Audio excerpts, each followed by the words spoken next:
Inactivity doesn't guarantee that everything remains status quo. Rust, corrosion, the effects of weather continue. Your flying skills during this idle time can become rusty too. Your reaction time slowed. Your judgment shaky. Be smart. Do some checking on your airplane and on yourself before you start up again.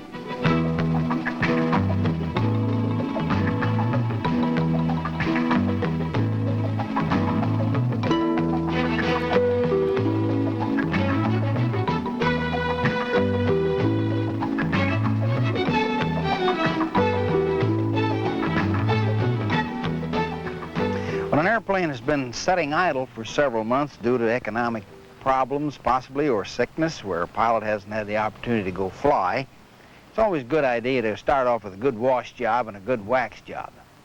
This affords the pilot the opportunity to look at his airplane, look for damage, the result of vandalism, possibly loose rivets, possibly hanger rash in this area where airplanes are moved around his airplane. It gives him an opportunity to see what has happened to his airplane in the months that it's been idle.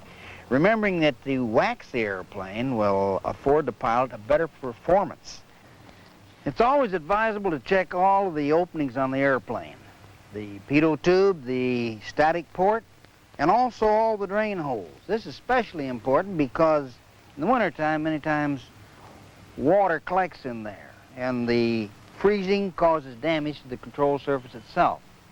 In addition to that, birds have a way of getting in openings. We want to look in there to find out if there's any evidence of a bird building a nest or any rodent as far as that's concerned. And if we have any doubt about it, have a mechanic remove the inspection plate and take a good close look at it. We do have a case on record where a venomous snake crawled inside of a tail wheel type airplane, and the pilot didn't discover that he was on board until he was in flight, and it presented quite a problem. Make sure you check the underside of the aircraft too.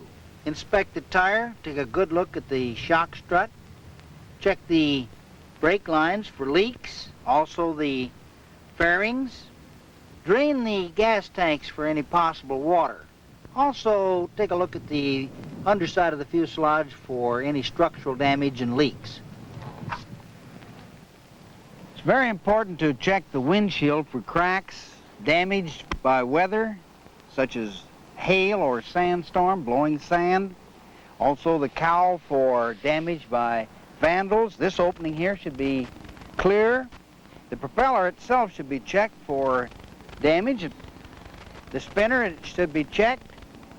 Possible cracks here around the screws, inside the engine cowling. We should make sure there are no bird's nests or foreign objects there. Check the alternator belt and also check the landing light and the various openings on the cowl. Also check the condition of the strut and the tire for proper inflation. Check the controls for freedom of movement. Make sure there is no binding.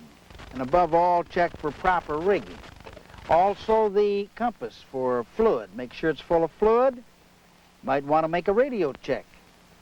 The lights, are they working properly? The instruments for discoloration. And above all, make sure you have the proper documents on board. Have the cowling removed to check the engine compartment. Look for foreign objects. Also check for loose connections. The spark plug leads. The engine mounts for cracks, the hoses and the wires for deterioration and cracking, excessive rust, leaks. Take a good look at the exhaust system and the heating system so that you won't get carbon monoxide in the cabin. If the engine's dirty, have it washed down. But in any case, if you have any question or doubt about the condition of the engine, check with your mechanic and have him take a good look at it before you fly. From the time an aircraft is turned off of the production line, it starts to deteriorate.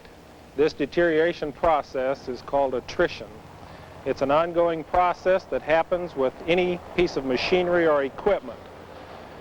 When your aircraft has been in storage or has been idle for any period of time, it would be very wise for you to have a A&E mechanic look the aircraft over for you, pre-flight it, check the sumps, check and drain the oil, change the filter, service your accumulators, your regulators, your batteries, any portions of the equipment on the aircraft that are prone to failure, as they all are. This is just to ensure you of a good, safe trip the next time you're out flying. This is a typical example of an aircraft engine that's been left for a period of time in storage.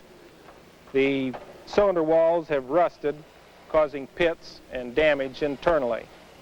The oil drains away from the cylinder walls, allowing the moisture to enter with the air and corrode the cylinders. One of the methods of preventive maintenance on this, which does help, is to remove the upper spark plugs, rotate the engine through as we spray oil internally into the cylinder, trying to coat the walls. This is probably the best measure we find for preventive maintenance if an aircraft's going to be stored for any period of time. The importance of topping off your fuel tanks I don't think can be overemphasized here. Here's a couple fuel cells that we have which have been severely dry rotted due to the fuel tanks being left empty. The rubber deteriorates. This is caused by the tank being dry. The hot sun baking on top of the wings elevates the temperatures internally in the wings to tremendous degrees. This neoprene rubber is susceptible to that. Therefore, it is important that we keep fuel in these fuel tanks. If the aircraft is going to remain idle for any period of time, I would suggest that you fill the fuel tanks, keep them topped off. This keeps the moisture out of the tanks and also lubricates the cells and keeps them pliable. If you haven't flown for an appreciable length of time, it is imperative that you go out and get a check ride. At least go through minimum control speeds, stalls, and takeoff and landings. You're operating in an unforgiving environment, quite unlike driving a car where you can be off for a while and get back into the swing of things without any difficulty. How long has it been since you've flown, Hector? Oh, Lois, I haven't flown for quite a while now. We have had a few recent new rules and regulations come into effect, and you have probably reviewed them. So let's see how you fly. Okay. And before takeoff, parking brake set. Fuel selectors. Right main. Spring tap set. Controls, check.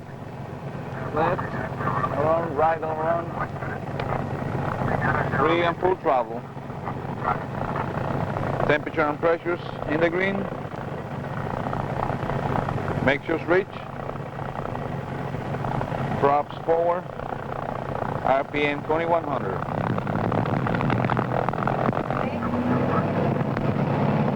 Magneto check. Left. Hold. Right. Hold.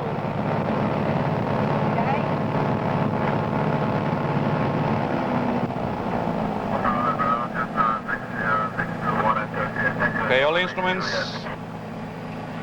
in the green. Flaps are up and indicating up. Cabin doors and windows secure. Checklist complete. 7 Air 55 Tango Alpha is ready. 9 left, requesting left downwind departure, please. 5 Tango Alpha, hold short of the runway. 5 Tango Alpha. 437, turn up to 10, contact ground point 9. Thank you for your help. Thank you for your patience. Okay, when are you 1 Mike Alpha? Roger, 5 Tango Alpha, requesting left downwind departure, please. Left downwind departure approved. 5 Tango Alpha. 66 Romeo, taxi to position and hold. 6 Romeo.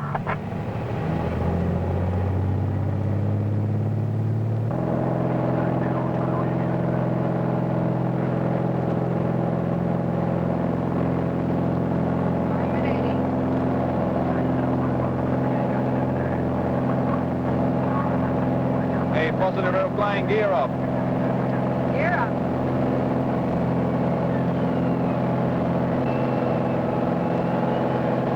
Hey, gears in the up position, line power.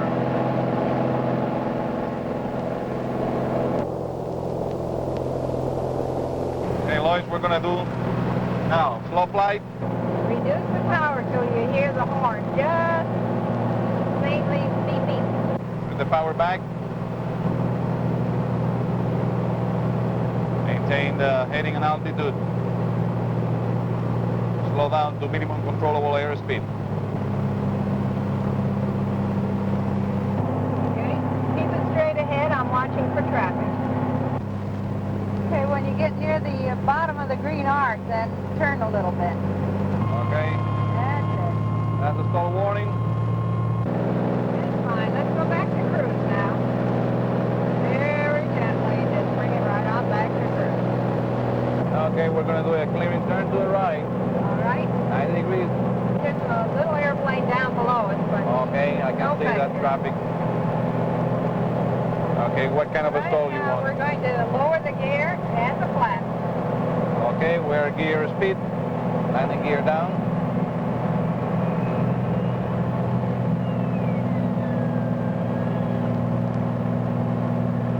Okay, the gear is down. We're below flap speed. Full flaps down. Right. Now we're just about approach speed. Now if we turn to the left slightly, I believe we'll have a stall. Okay, here it comes. Max power. All right. We're in with the power. Flaps up. First comes the flaps. Watch your altitude. Get positive rate of line. Flaps coming up. Gear up. Here comes the gear. Now we're best angle of climb. Climb. That's fine. Now lower your nose to the horizon. Speed build up back to cruise. Hey, Lois, what do you want now? Okay, now this stall is the takeoff and departure stall. Okay, take off on the departure stall. We're doing the clear and turn.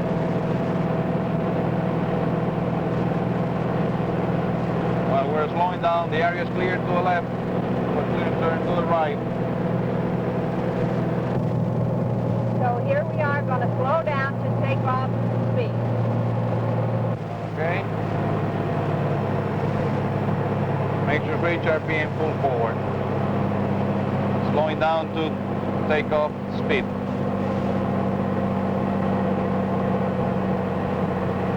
Okay, take off speed. Okay, here we go. Okay, now start your turn. Okay, max power.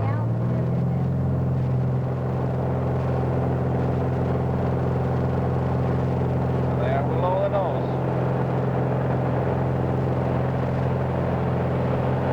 Take off and departure stall. Fine.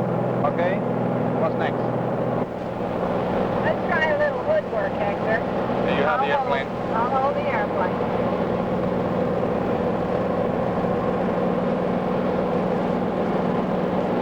Okay, I got the airplane.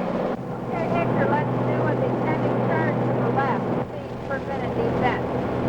Left descending turn, 500 feet per minute, right? Correct.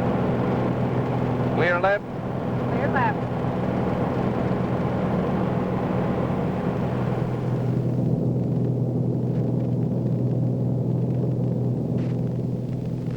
After your hood work, make enough takeoffs and landings until you and your instructor are confident you are back in top form. If you are one of the many pilots who sit out the cold winter months, be especially conscious of the weather when it warms up again. Springtime is a time of transition and change. This applies to flying weather as well as to other things that begin to take place. As the sun begins to climb higher up in the sky during the spring months, we notice that the jet stream begins to shift northward, the storm track begins to shift northward, the temperature inversions that we have been observing during the winter months begin to dissipate. It becomes quite evident that the air becomes more unstable and that the winds become a lot windier. The effect of this temperature contrast is to make more squall lines than are ordinarily seen during the winter and summer months. The squall lines and fronts that may accompany them move much more rapidly at that time of the year than at other times of the year. So pilots should be alert for rapidly developing cumulonimbus type clouds that would herald the development of thunderstorm activity, and of course this means turbulent weather and everything that goes with it. Pilots should be aware of rapidly changing conditions during the springtime, and it is suggested that you keep in constant touch with the services that are providing weather information, such as the FAA flight service stations and the National Weather Service.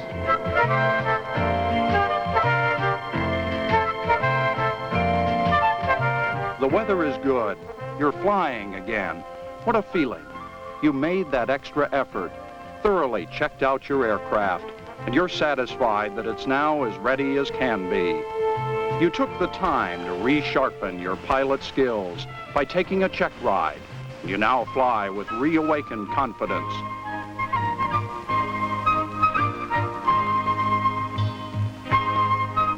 The forecast looks good.